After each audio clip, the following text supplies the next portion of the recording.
এটাই মাযহাব, এটাই হচ্ছে মাযহাব, যেটা না মানলে অবশ্য একজন মানুষ ইসলাম প্র্যাকটিস করতে পারবে না। কারণ সবাই তো আর কোরআন সুন্নাহর সব জ্ঞান লালন করে না, করে? সবাই কি কোরআন সুন্নাহর সমস্ত জ্ঞান লালন করবে? হাতে একটা কোরআন ধরিয়ে দিলেই তো সবাই আমল করতে পারবে না, পারবে? একজন রোল মডেল তো লাগবে, একজন গাইডলাইন তো লাগবে।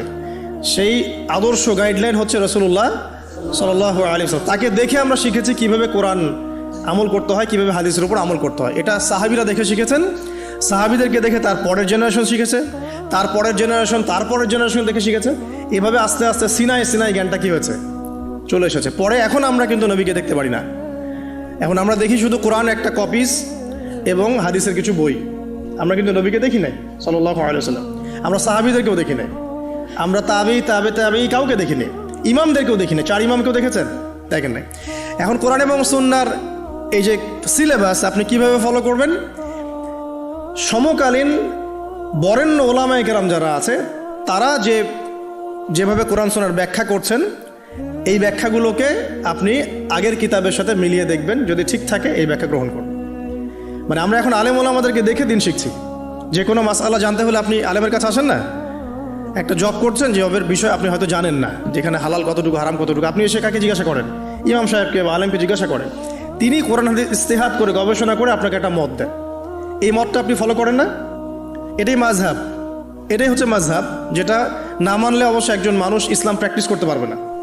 কারণ সবাই তো আর কোরআন সুন্নাহর সব জ্ঞান লালন করে না, করে? সবাই কি কোরআন সুন্নাহর সমস্ত জ্ঞান লালন করবে? কোরআন এবং হাদিস ফলো করতে হবে। তো কোরআনের সব আয়াত কি আমি জানি? সব আয়াতের ব্যাখ্যা আমি জানি? হাদিসের সব হাদিস কি আমার মুখস্থ আছে বা ব্যাখ্যা আমি জানি না। যেহেতু আমি কোরআন এবং হাদিসের সব কিছু জানি না, আংশিক জানি, তাই আমার জ্ঞানটা আংশিক হবে। এখন আমার সামনে একটা মাসআলা পড়ে গেল, যে মাসআলা সম্পর্কে আমার জ্ঞান নাই, তখন আপনি কি করবেন? নিশ্চয়ই কোনো আলেমকে জিজ্ঞাসা করবেন, কোনো বড় পীর সাহেবকে জিজ্ঞাসা করবেন, বা যিনি বরেণ্য স্কলার তাকে জিজ্ঞাসা করবেন।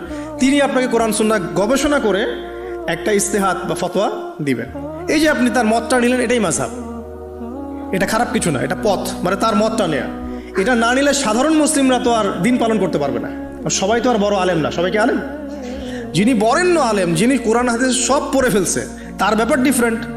সে নিজেই মুস্তাহিদ, তার তো আর মাযহাব মারার প্রয়োজন হচ্ছে না। সে তো নিজেই মুস্তাহিদ, সে তো নিজেই গবেষণা করে একটা রায় বের করতে পারে, তার তো আর মাযহাব মারার প্রয়োজন হচ্ছে না। তারপরেও এখন এই যুগে এই সৎসাহস কয়জনের আছে যে বলতে পারে কোরআন সুন্নাহর সব জ্ঞান আমি জানি? বলতে পারবে?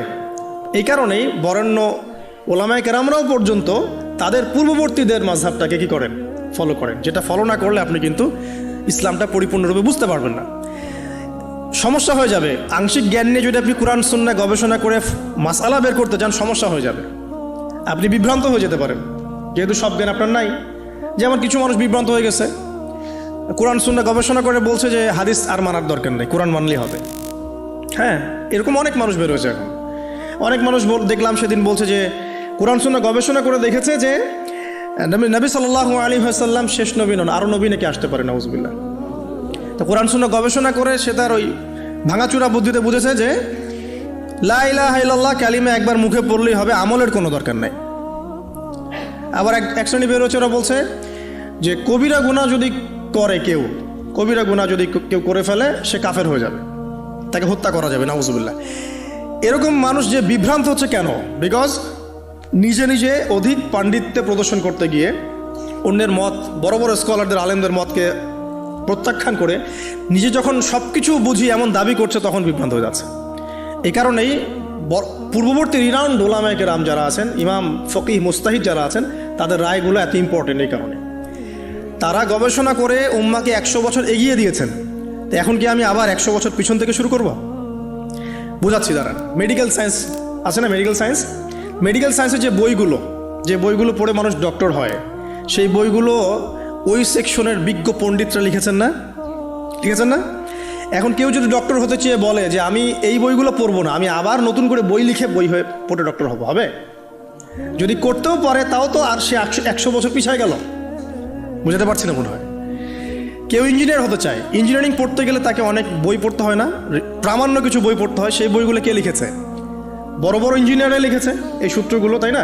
এই বইগুলো পড়ে তারা ইঞ্জিনিয়ার হচ্ছে। এখন একজন চিন্তা করলো যে আমি ইঞ্জিনিয়ার হব, ইঞ্জিনিয়ারিংয়ের যত বই আছে নিজে আমি গবেষণা করে আবার নতুন বই লিখে ওই বইগুলো পড়ে আমি কি হব? ইঞ্জিনিয়ার হব। এ যদি ইঞ্জিনিয়ার হয়ও তাহলেও কিন্তু 100 বছর পিছিয়ে গেল। বিজ্ঞানী হবে, যে বিজ্ঞানের অনেক সূত্র আছে না, ফিজিক্সের, কেমিস্ট্রি, বায়োলজির অনেক সূত্র আছে না, এই সূত্রগুলো গবেষণা করে করে মানুষ বড় বড় বিজ্ঞানী হচ্ছে না।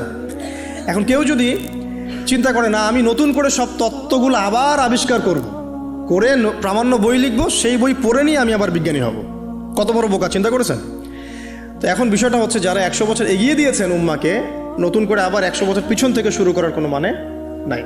হ্যাঁ, এখন কি করতে হবে, যদি এমন নতুন নতুন কিছু মাসআলা বের হয় যেগুলো কোরআন সুন্নাহর সাথে সরাসরি পাওয়া যাচ্ছে না, তখন আপনি কি করবেন, আলেম ওলামাদের ইজতিহাদের আশ্রয় নেবেন। দেখবেন, আপনি যাচাই করে দেখবেন যে এই মাসআলাটা কোন কোন আলেম কিভাবে রায় দিচ্ছেন।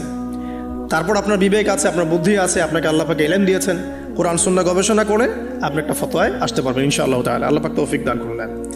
যেটা বলছিলাম, শর্ট করে বলি যে আল্লাহ পাক, তার নাম অনেক বড়, টাইটেল অনেক বড়, কিন্তু সে সরাসরি কোরআন সুন্নাহর বিরুদ্ধে একটা কথা বলছে, আপনি নেবেন? তখন আপনি নেবেন না, তখন ওই মাসআলাটা নিয়ে অন্য আলেমদের কাছে যাবেন যে অমুক আলেম তো এই কথা বলছেন, আপনারা কি বলছেন।